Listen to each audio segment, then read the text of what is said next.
Hey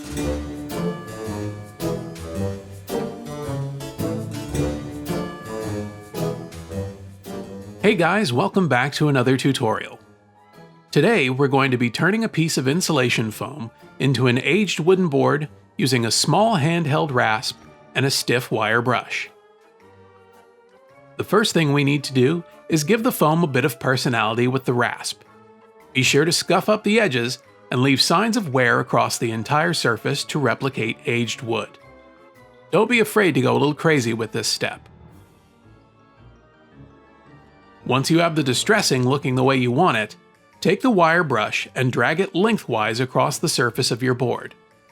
Start with light strokes to get a feel for it and progressively dig deeper into the surface of the foam.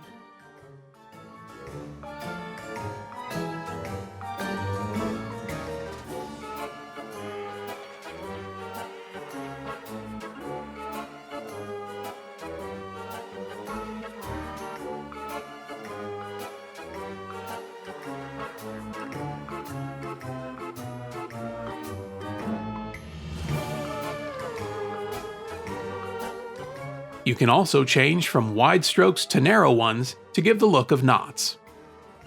And you'll want to flip the board around to give some alternating wood grain. Be sure to give some extra attention to the ends of your board to really sell the look. From there, we can start to lay down our base coat of paint. You'll want a light beige color and a butterscotch color, which we're going to blend into the surface. For this video, I'm using craft paint, but exterior latex paint will work if you're doing a larger surface.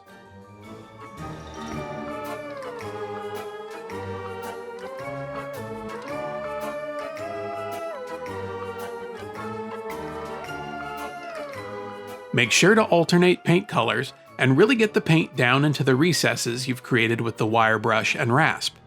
You don't want any of the foam to be seen in your final piece.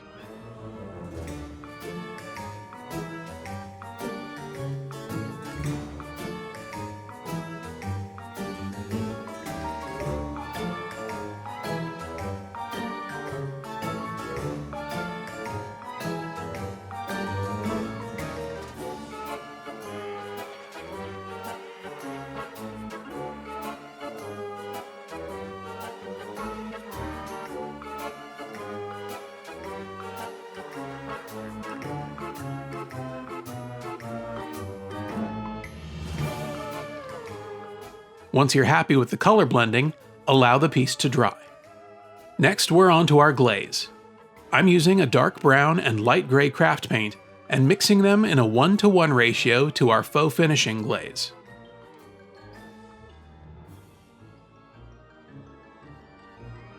To bring some depth to the piece, I'll be using a wood graining tool along with a whisk brush.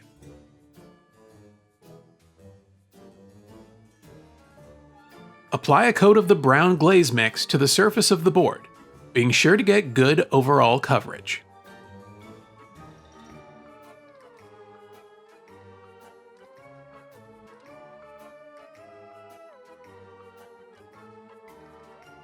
Then, slowly drag and rock the wood grain tool to create the grain effect. You can also use the small teeth on the edge of the tool to give an alternating pattern. Once you're happy with the grain, take the whisk brush and lightly brush across the surface to soften that wood grain pattern. Once the glaze is dried, I'm going to create some variation by adding a few darker brown spots and blending the color onto the surface.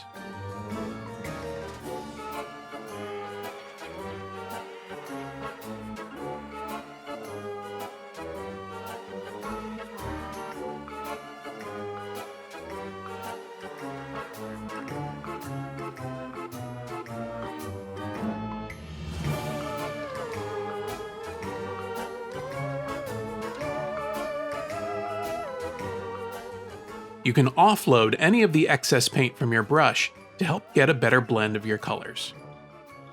Next up, using a cream-colored paint, I'm going to dry brush diagonally across the surface to pick up the highlights created by the wire brush. To dry brush, You want to get a small amount of paint on your brush, then remove as much excess paint as you can on a paper towel or scrap material. You want to keep the tip of your paintbrush dry and not saturated with paint. So I suggest starting off with a tiny bit of paint and adding more as you get comfortable with the technique.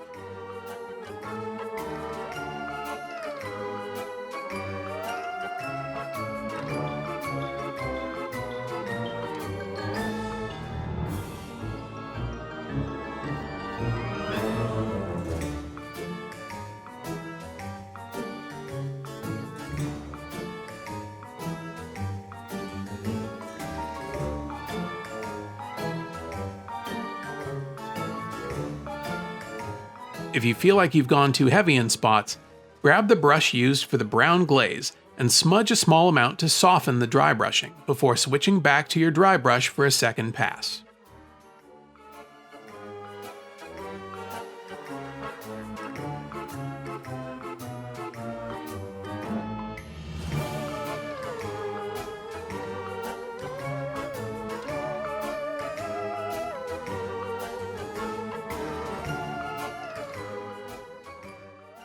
Once you have the dry brushing looking how you want it, grab a mossy green color and add in a few spots of moss. Start off light and then build up the color. When applying the moss paint, you'll want to consider how your final piece will be oriented and apply moss in the areas that would be in the shadows. And if you're building a larger structure, you may want to do this step once it's fully assembled to ensure that you haven't gone too heavy with the application.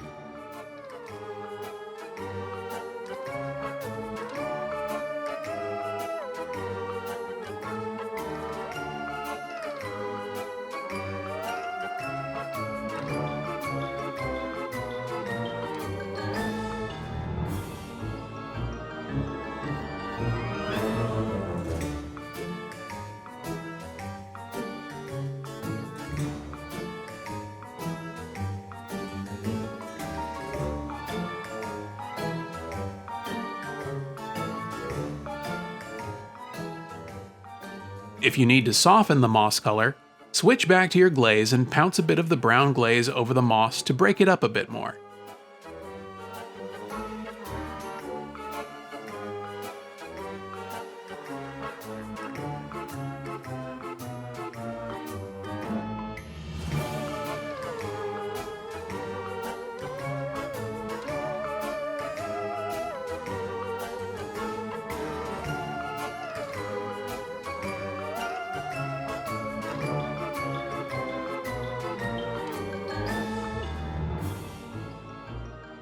Well, that's going to be it for this tutorial.